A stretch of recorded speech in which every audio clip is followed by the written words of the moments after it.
శుభోదయం. నా పేరు పల్లవి. నేను 8వ తరగతి చదువుతున్నాను. ముందుగా అందరికీ రథసప్తమి శుభాకాంక్షలు. భూమిపై జీవరాశులు సుభిక్షంగా జీవిస్తున్నాయంటే అందుకు కారణం సూర్యుడే. ఈ కారణంగా సూర్యుడిని కనిపించే దేవుడు అంటారు. హిందూ సాంప్రదాయం ప్రకారం సూర్యారాధనకు ఎంతో విశిష్టత ఉంది. ముఖ్యంగా సూర్య జయంతి నాడు భక్తులు సూర్యుడిని ఎంతగానో పూజిస్తారు. మాఘమాస శుక్లపక్షం సప్తమి తిథి నాడు ఈ పర్వదినం వస్తుంది. దీనిని రథసప్తమి అని కూడా అంటారు.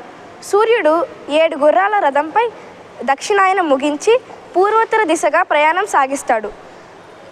సాగిస్తాడని భక్తులు ఎంతగానో ఇతన్ని విశ్వసిస్తారు. మాఘమాస సప్తమి నుండి రానున్న 6 మాసాల వరకు ఉత్తరాయణ పుణ్యకాలంగా పరిగణిస్తారు. ఈ రథసప్తమి నాడు చేసే స్నానాలకి ఎంతో ప్రాముఖ్యత ఉంది. జిల్లేడాకులు, అక్షింతలు తలపై భుజాలపై పెట్టుకొని స్నానం ఆచరిస్తే 7 జన్మల పాపాలు నశిస్తాయని అందరూ నమ్ముతారు. ధన్యవాదాలు. శుభోదయం. నా పేరు పల్లవి. నేను 8వ తరగతి చదువుతున్నాను. ముందుగా అందరికీ రథసప్తమి శుభాకాంక్షలు. భూమిపై జీవరాశులు సుభిక్షంగా జీవిస్తున్నాయంటే అందుకు కారణం సూర్యుడే. ఈ కారణంగా సూర్యుడిని అందరూ కనిపించే దేవుడు అంటారు. హిందూ సాంప్రదాయం ప్రకారం సూర్యారాధనకు ఎంతో విశిష్టత ఉంది.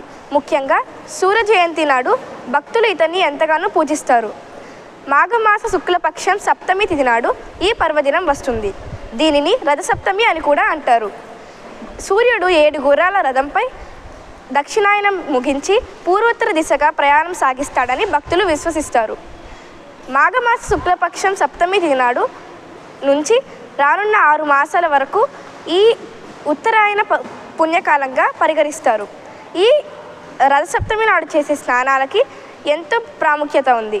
జిల్లేడాకులు, అక్షింతలు తలపై భుజాలపై పెట్టుకొని స్నానం ఆచరిస్తే 7 జన్మల పాపాలు నశిస్తాయని అందరూ నమ్ముతారు. ధన్యవాదాలు.